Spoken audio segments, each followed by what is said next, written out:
নিরামিষ খাবার এমন হলে আর কি চাই, এর কাছে আমিষ খাবারও হার মেনে যায়। প্রথমে একটি পাত্রে কিছু ছানা নিয়ে তাতে লবণ, চিনি, হলুদ গুঁড়ো, লঙ্কা গুঁড়ো আর ময়দা দিয়ে হাতের সাহায্যে ভালো করে মেখে এইভাবে সবগুলো রেডি করে নেব। তারপর তেলে ভেজে তুলে রাখবো। দেন ওই তেলেই তেজপাতা, এলাচ, লবঙ্গ, দারুচিনি, জয়িত্রী আর গোটা জিরে ফোড়ন দিয়ে তাতে হলুদ গুঁড়ো আর লঙ্কা গুঁড়ো দিয়ে ভালো করে মিশিয়ে নিয়ে গ্রেট করা আদা আর টমেটো পেস্ট দিয়ে ভালো করে কষিয়ে নেব। তারপর জিরে গুঁড়ো, ধনে গুঁড়ো, পরিমাণ মতো লবণ আর চিনি দিয়ে ভালো করে মিশিয়ে টক দই, কাজু বাদাম, চারমগজের পেস্টটা দিয়ে আবারও ভালো করে মিশিয়ে নেব।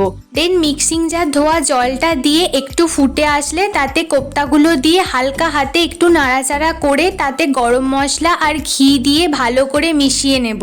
তাহলেই আমাদের নিরামিষ ছানার কোপ্তা কারি রেডি। গরম ভাত, রুটি, পরোটা সবের সঙ্গেই এটা খাওয়া যায়। আজকের মতো এইটুকুই, টাটা।